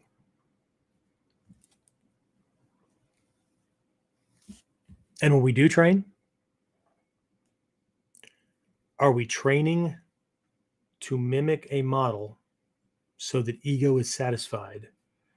Or are we making sure that we're thinking about environmental factors, size disparity, legal ramifications, other people being around that I might have to protect, and that's going to change decisions about skills used, tactics and strategies, whether or not I act, those kind of things, different types of weapons, or am I letting my belief about whether this weapon or that weapon should be legal or not, this action or that action should be okay or not, or my willingness to ignore it?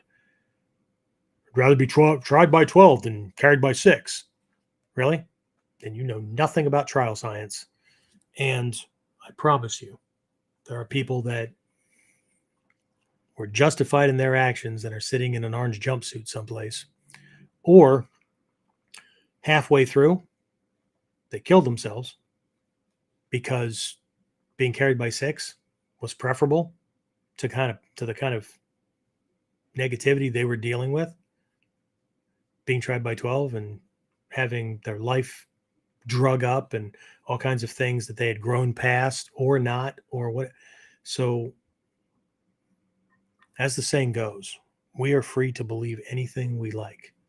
That's the cool thing about being a grown-up. But we are not free from the consequences of those beliefs or those actions.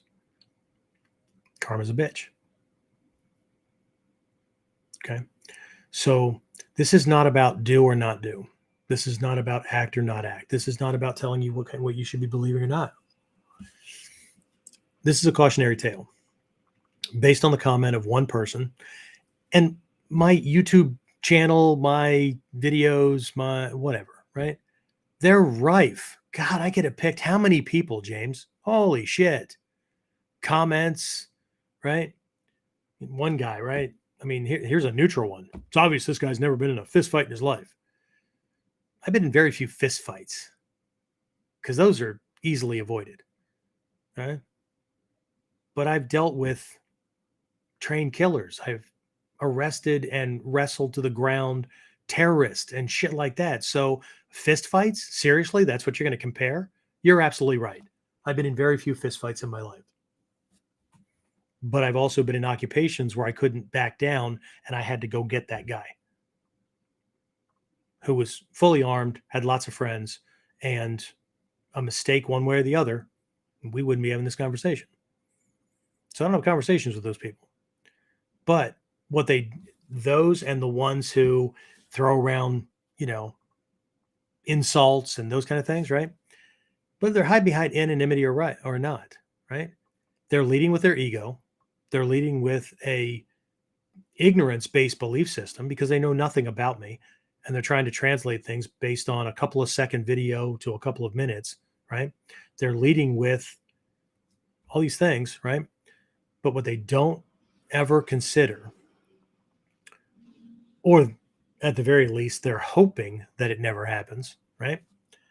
Is they're leaving evidence behind as the kind of person they are. And they don't give any thought to who they might be triggering. They're not triggering me. But what if somebody really cared deeply about me and they were triggered by the comment? What if this person finds themselves in deep shit at some point in life and either the DA or the other guy's attorney, in their discovery process, scrapes social media and finds all these comments and finds the bragging, the threats, whatever? Karma's a bitch. Well, why don't you say something to them? I don't have to. The number of stinking seeds that they are filling their subconscious with, man, they're like a farmer with a ginormous frickin' farm and huge silos because they need them. And at some point, somebody's going to lift the little hatch and they're all going to come spilling out. Christians might say, leave them up to God. Buddhists typically don't say anything because they're generating their own negative thought, words, and deeds, their own bad karma, right? Everybody has their own little thing. But what's the ultimate goal, right? So understanding karma is on the microcosm, right? What generated this? What's it going to generate in the future? But ultimately, this points to at least one of those conditioners, and that's livelihood. Not just how are we living now, but what's the vision?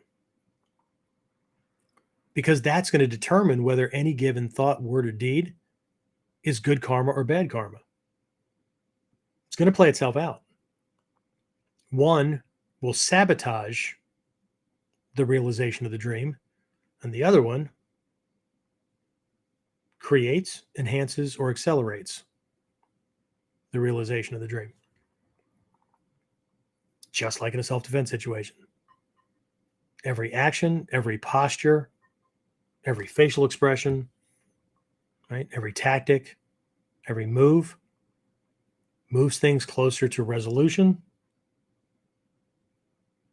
or delays it, and it moves it in the direction of resolution to your benefit or to his. So that's why my first teacher in the art called this stuff enlightened self-protection and not just ninja self-defense. All right. What do we have, James? We should probably wrap this up. Phil's on, said good evening. Philip. How you doing, Phil? And that was it. We used to have lots of questions. I'm either putting people to sleep or I'm making skulls crack open or I don't know what the hell's happening. Anyway, thanks for signing on. Appreciate it. Right. Anyway, we have gotten more and more comments from folks about binge listening to KUDEN. So I appreciate that. I know that we have way more people listening after the fact than are on live.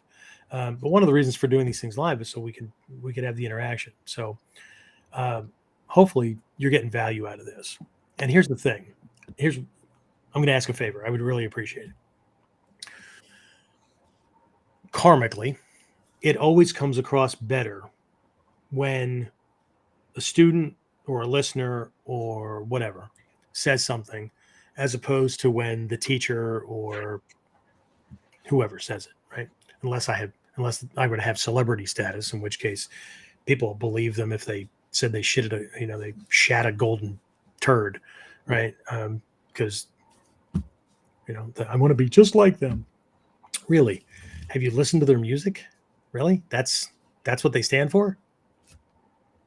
Awesome. Okay. In the comments, if you're on YouTube, do it there. If you're on Facebook, do it there. If you're on Twitter, LinkedIn, whatever. In the comments, Now, you can also put in parentheses, don't use this. This is just, for this interaction. But if you don't put that, then I'll assume that it's okay for us to use it. I cycle through these on the web pages. If you've signed up for a Friday virtual class, I've rotated through some little blurbs that people have put. I've done it on some of the other pages and whatnot. But what value? What do you get out of these things? Okay. Other than free training. What do you get out of this? Okay. What keeps you coming back? What have you learned from it? From any particular episode or whatever. Okay. Because I'm going to read those as how I'm generating positive karma. Because my job is to faithfully pass on the lessons to give others the tools that I've been gifted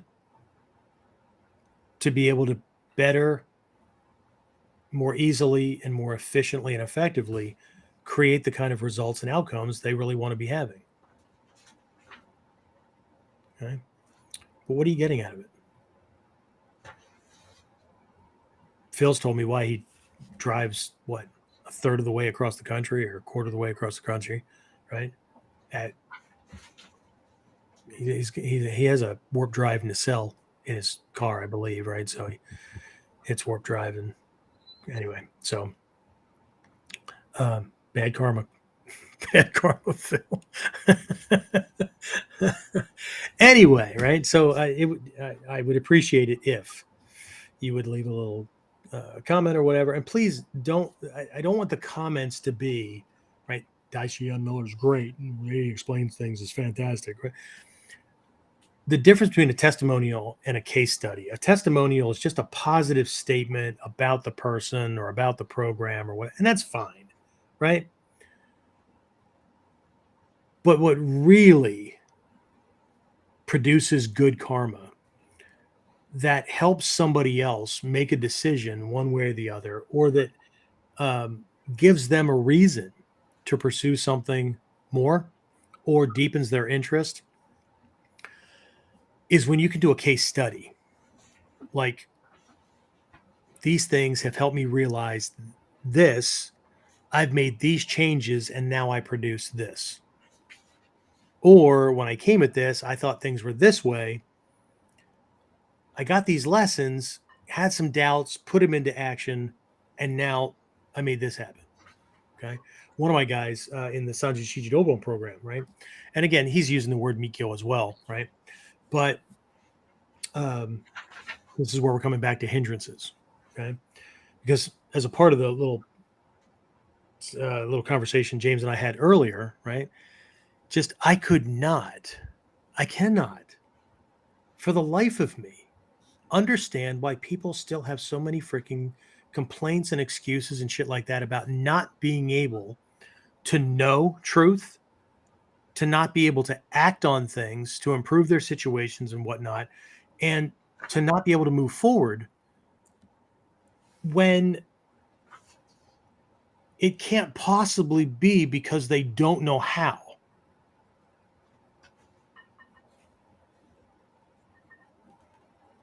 Whether it's a tablet or a phone or their fucking laptop, they have access to all of the friggin' amassed knowledge that's out there. James, your girlfriend had a car problem the other day. Yeah? Yes. And was it that? There was something that wasn't connected or something like that, right? Was it you that where they looked up a YouTube thing? And my question was, holy shit, did they even have a freaking video about that make, that model, that little thing? Was it you? Oh, right. Yes. Yeah. And you're like, yeah, it surprised me too. But I went straight to YouTube, looked it up, and there it was. Everything short of the freaking color of her car. Right. And like, what can you not find? Right? I mean, shit. They will ban somebody for using the wrong pronouns as hate speech, but they let terrorist organizations have videos up where they're shooting people and dropping their bodies in a fucking river, or how to make a bomb or whatever. I think they do it because they're afraid that those same groups are going to come and fucking target them. But they're pretty sure that the other people that they're banning aren't going to do anything so other than complain, right? But anyway, so I'm going to write off knowledge because it's not possible in today's world to not be able to find a teacher, mentor, even if they're not face to face. I don't have to pay them anything. I got it for free, right? The number of things that I've had to fix in my house, and I am not a Mr. Fix It, that I simply looked up a YouTube video and it walked me through, do this thing. Holy shit, right? So the only thing that's left are these timeless hindrances that are in the pre-study for Mikyo. Self-doubt, right? I don't believe I can do it, or I don't believe I'm worthy of it, okay?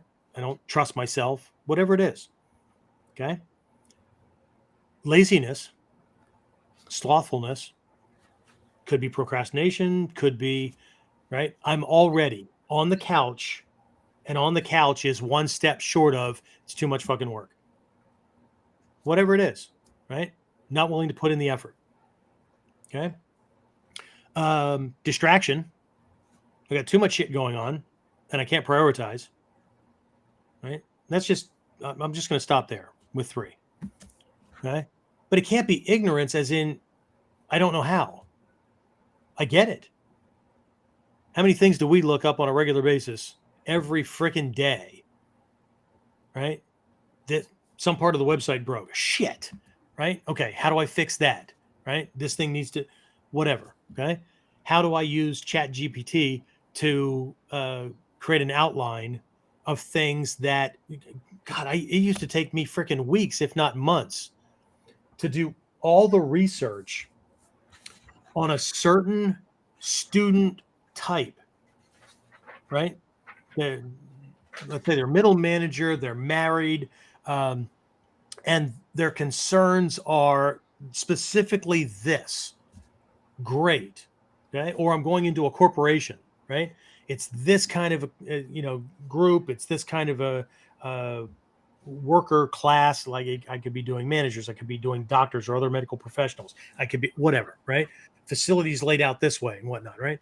And do my research so that once I know who I'm talking to, the easy part for me is to reach into this freaking body of knowledge and lay that out in the way that's best for those people. The hard work is to figure out what their concerns are, what their fears are, what their motivations are, those kind of things, right? Once I know those, well, shit, okay, what the primary threat is, and primary, secondary, and tertiary threat for this given industry. Okay, now, shit, I can have Chat GPT, right? This is what I do. This is what programs I already have in place or whatever. Who's the best avatar? Who's the best person that I should be talking to about that? How long did that take me a couple of weeks ago? 5 minutes? Freaking spit it right out, right? Yep. Give me another one, right? And it even assigned the person name, and it wasn't a real person, but it assigned a name to work with. They're between this age and this age. They have this kind of a job, right? Great.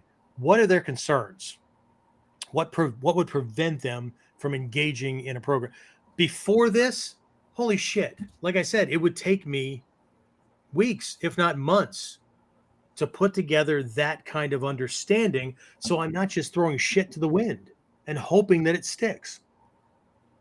Right? But I took 3 days to learn Chat GPT, because you can't just type anything in, you'll get shit back. But those 3 days were spent reading articles and watching YouTube videos from people who already did the work and produced the kind of results I want to produce. So it can't be a knowledge thing. It can't be an I don't know. That's a cop-out. And if it was, well, I didn't know you could do that. Well, if you can see, because maybe, right? YouTube's an information device. I thought it was just like all it ever shows me are cat videos and people complaining about the way the world is from this perspective. Well, that's all it shows you, because the algorithm is designed to show you what you always watch. So if you think the world is a certain way based on social media, you did it to yourself. Because I click on links that have to do with things that I don't buy into, but I want to know what the wingnuts are talking about. So guess what? The algorithm shows me shit on both sides of the political aisle, both sides of agendas, all that kind of stuff, because that's called being well informed, and not, this is my belief system and I'm going to guess about the people I see as my enemy, right? And besides that, if I'm a warrior, that's in direct violation of Sun Tzu's Art of War.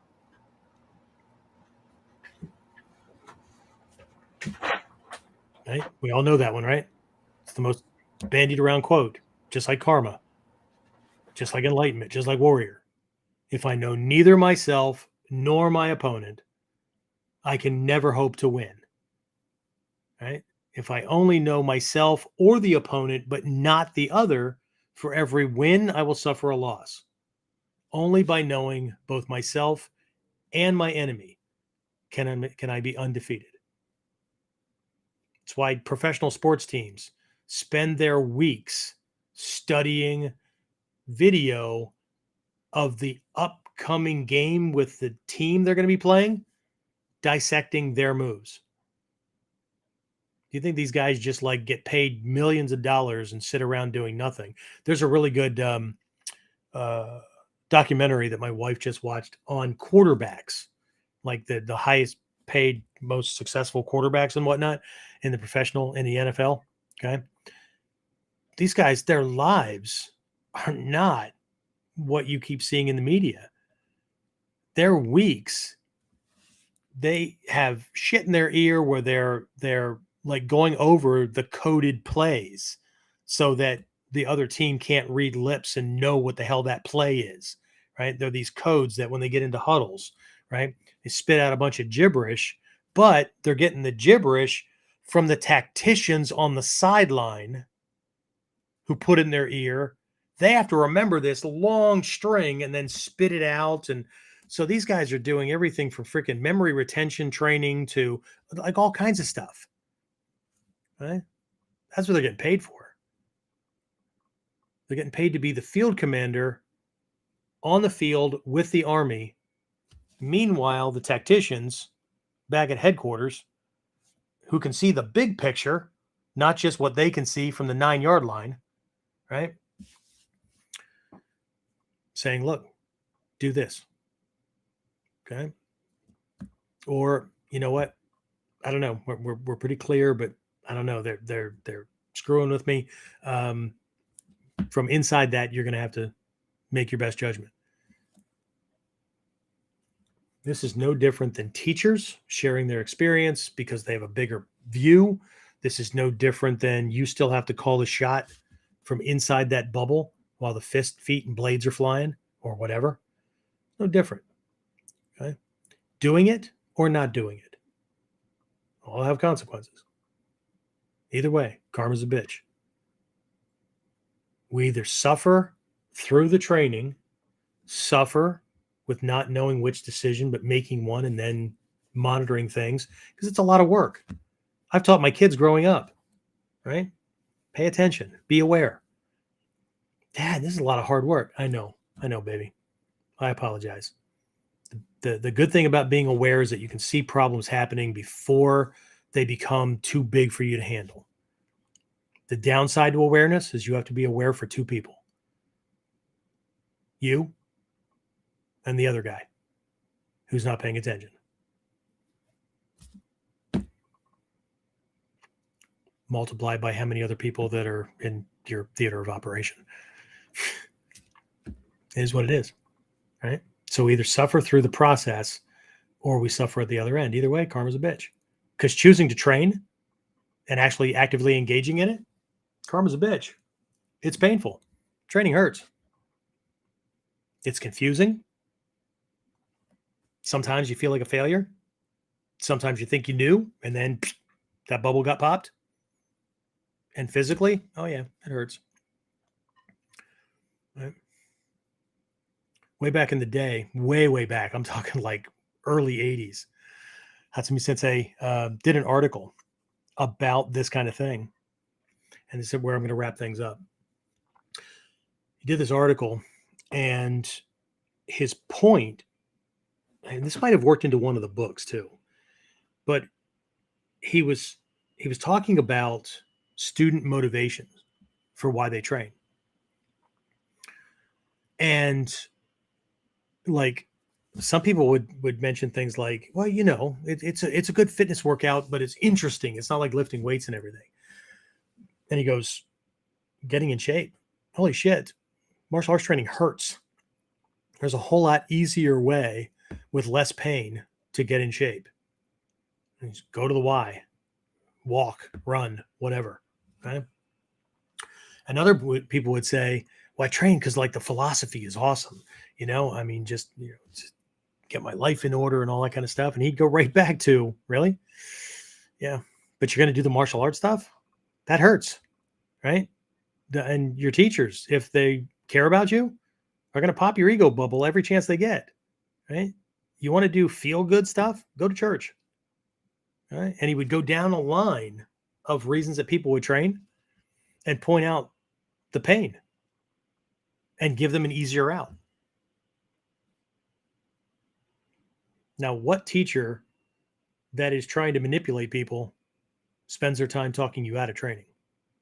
How many KUDEN do I spend talking about, if you're not careful, this is going to happen, right? It's easier to just stop. Okay. How many times do I rub salt in wounds, knowing that people will, right? If I needed disciples, if I needed this stuff, if I needed people to hang out, right, I would talk to you like all these other guys do. This is great, man. It's awesome. When you get this, you're going to have all this kind of stuff. And yeah, you know what? It's painful getting there. It's fucking confusing. It's worth it. But every time you hit that point where you're one step from it's too much fucking work, you got to take the step anyway. Because you know what? The stuff farther down the line is even worse than that. But nothing is worse than somebody sending you or a loved one to the emergency room or the morgue. I take that back. To me, nothing is worse than choosing to not think about those things. See, still bad karma. Anyway, all right, James, last call. Is there anything you want to throw on top of this, or is there something I missed in a conversation? Somebody did something this morning, and those things kind of converged and just pissed me off. Gozanze Myo just was coming out. He's this character that he's my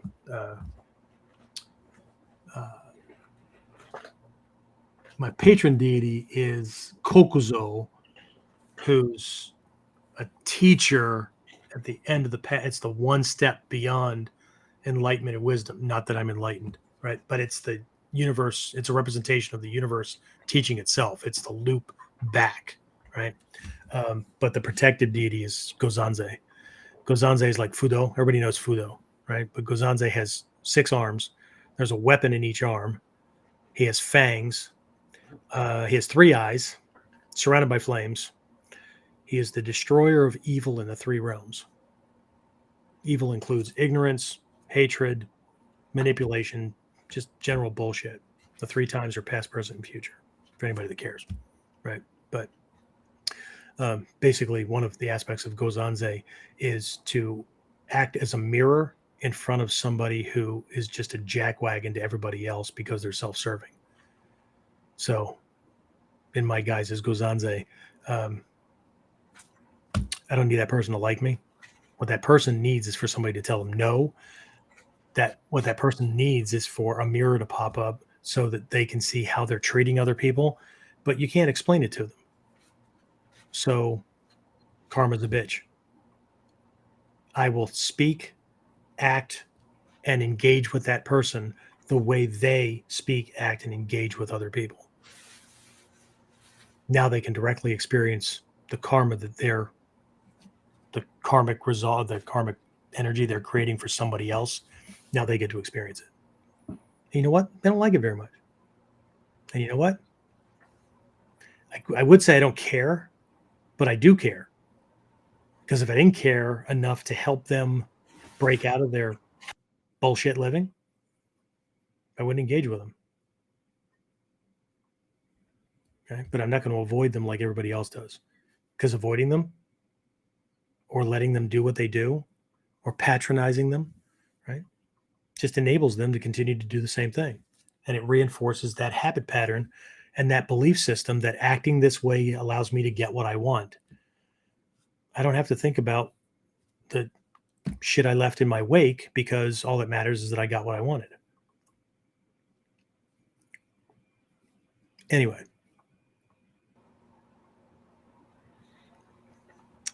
Where did it go? Glenn Baker said, I think you just nailed it with procrastinate or self-doubt. Not talking about anything I didn't go through. Okay. And Julie and Phil have put some things in here about their value from KUDEN. You want me to Cool. Thanks, guys. go through those, or you just want them? No. Well, no. We don't need to share those things. People can see them if they scroll down. I just want to use them. And then if I'm not allowed to use them, generally like on the website or something like that, where you'd be communicating, you'd be sharing. What I'm asking for the favor is that you're sharing something that you would tell somebody else, right, to help them the way you've been helped. That's what I'm asking, right? So how have you benefited? Right? I gotta trim my mustache. It keeps freaking tickling my nose. Anyway, the people that listen to audio only don't have to go through watching me go through an episode where it looks like is he picking his nose or is he? No, I've got two freaking hairs right here that are just poking up into my nostrils. Anyway, all right, what else? That was it. Yes. That's it. You have anything you want to throw on top of this fire? No. Is karma a bitch? Indeed. Indeed. Indeed. Yeah. And here's something I want to leave you with.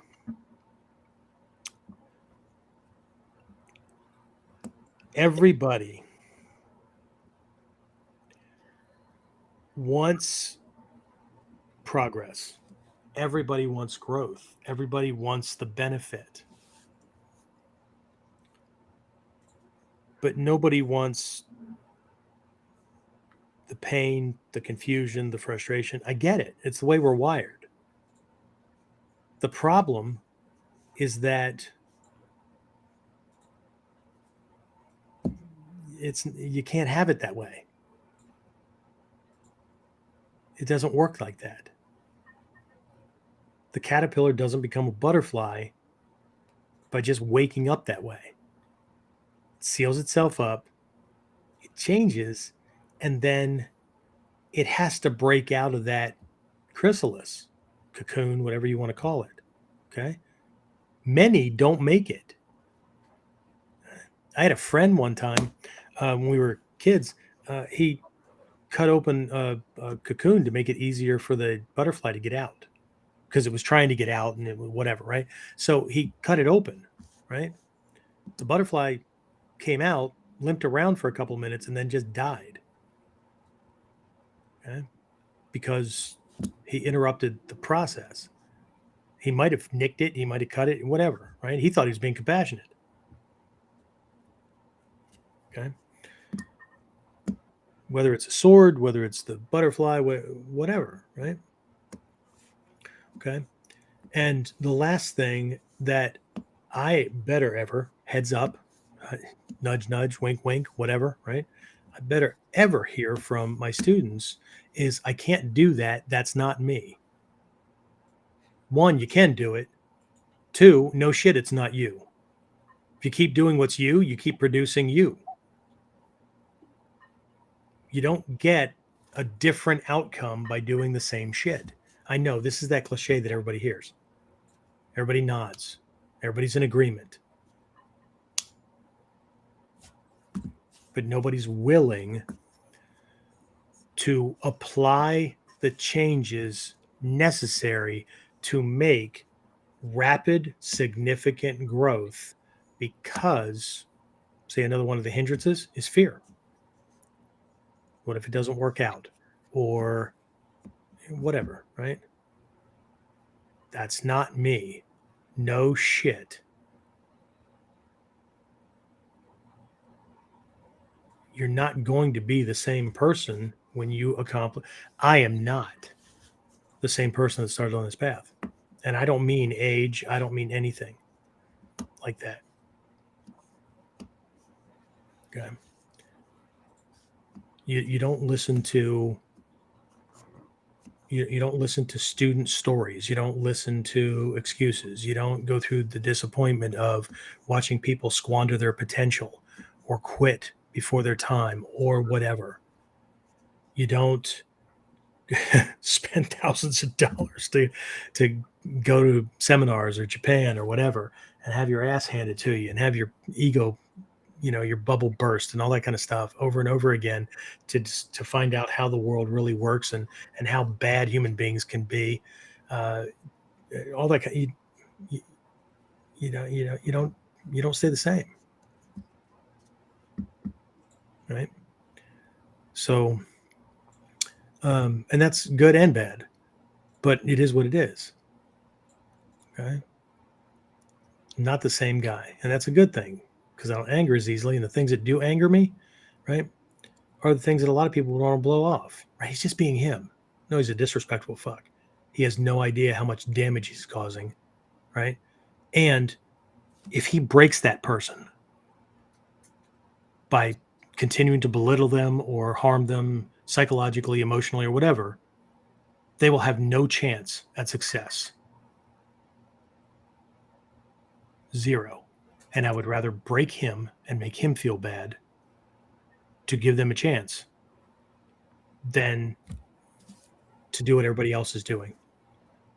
Feel bad for them, but not incite them because I don't want to be his target. I spent a lifetime putting that armor on. You can target me all you want. It's not going to go well. Okay? It's easy to talk about becoming that person.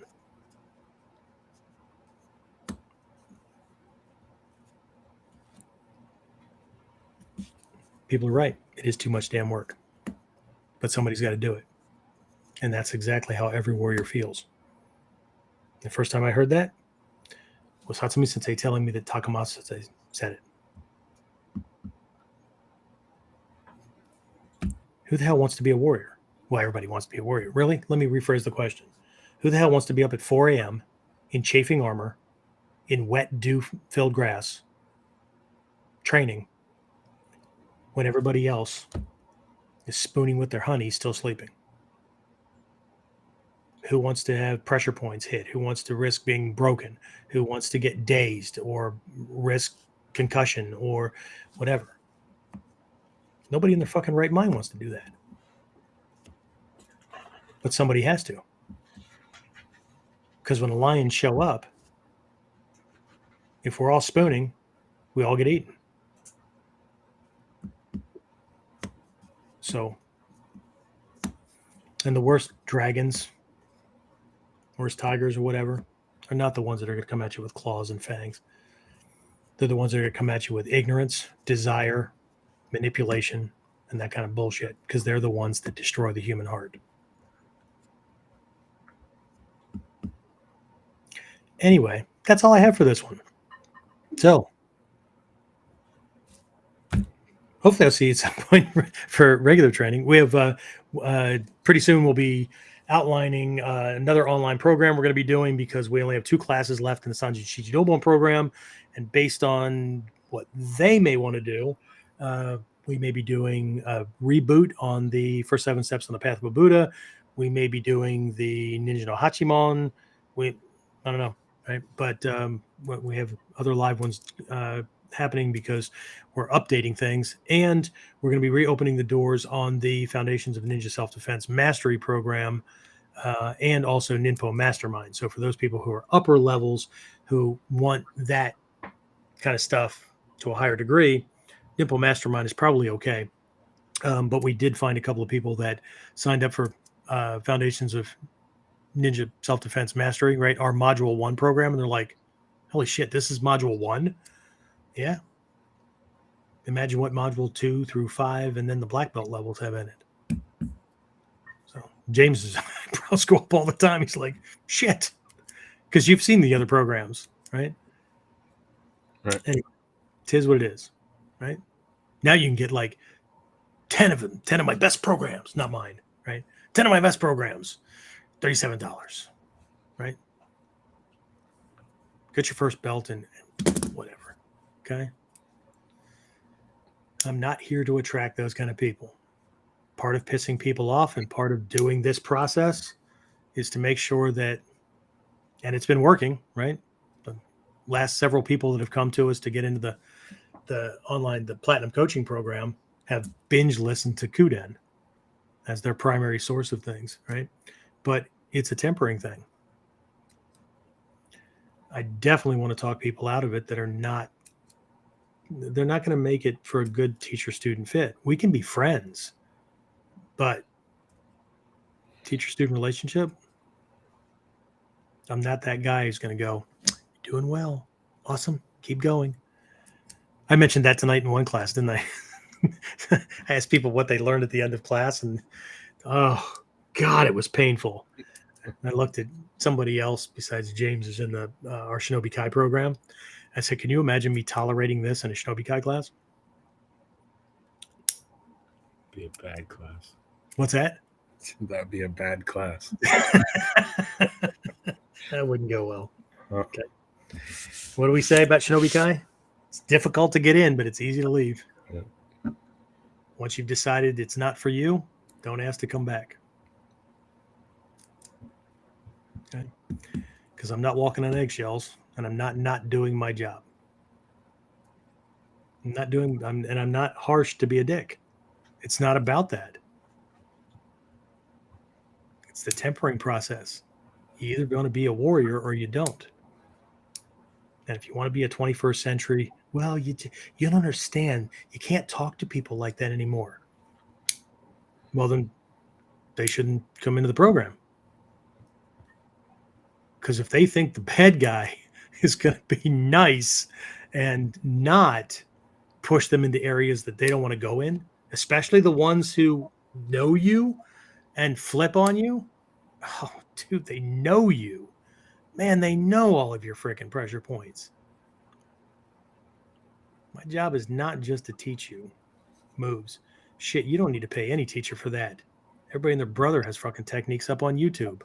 Have at it. Most people believe that that's how they can learn the art. No, you can learn some example techniques. You can load up your hard drive.